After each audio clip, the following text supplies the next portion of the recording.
You've heard of it, right? That mysterious three-digit number that seems to hold so much power over our financial lives.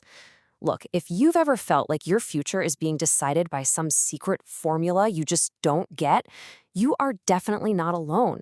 So today, let's pull back the curtain and reveal the secrets that can put more money right back in your pocket. So let's start with a big question. Most of us think of our credit score as, a report card for how we've handled money in the past. It's like a look in the rearview mirror. But what if that's not the whole story? What if it's not really looking back at all?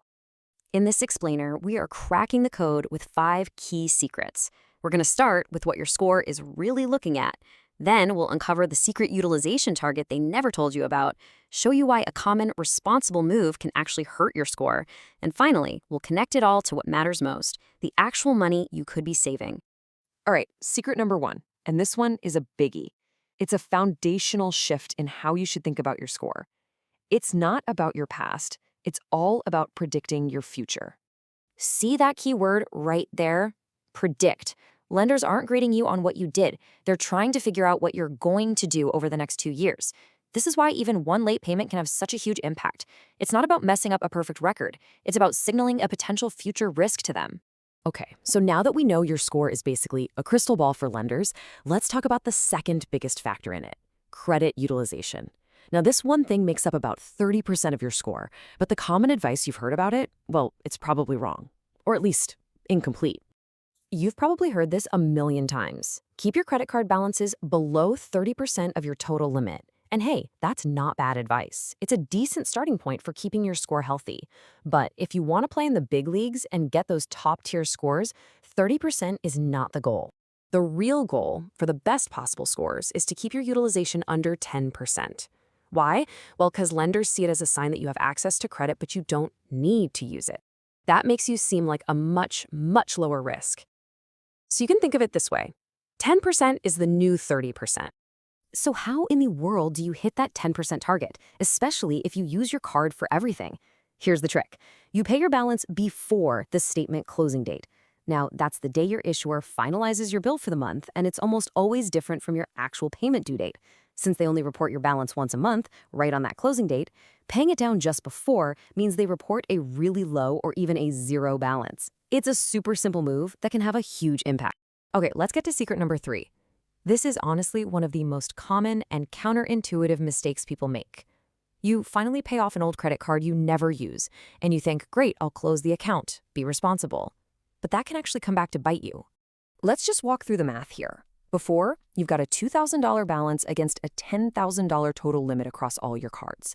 That's a healthy 20% utilization.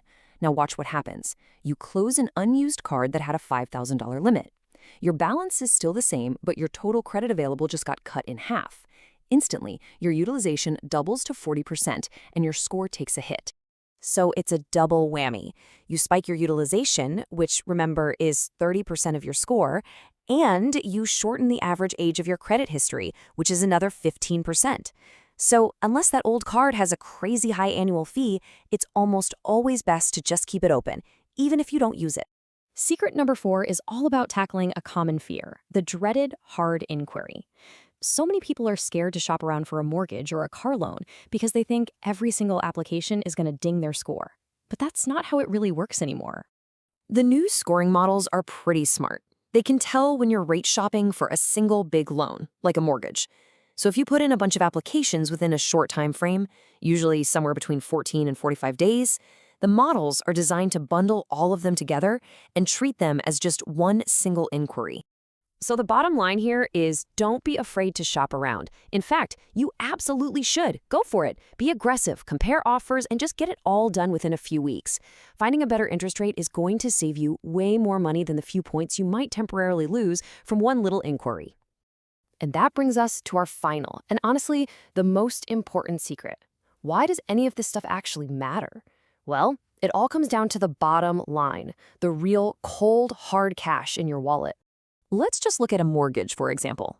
The difference between having a good score and an excellent one might just be 1 percentage point on your interest rate. 6.5% versus 5.5%.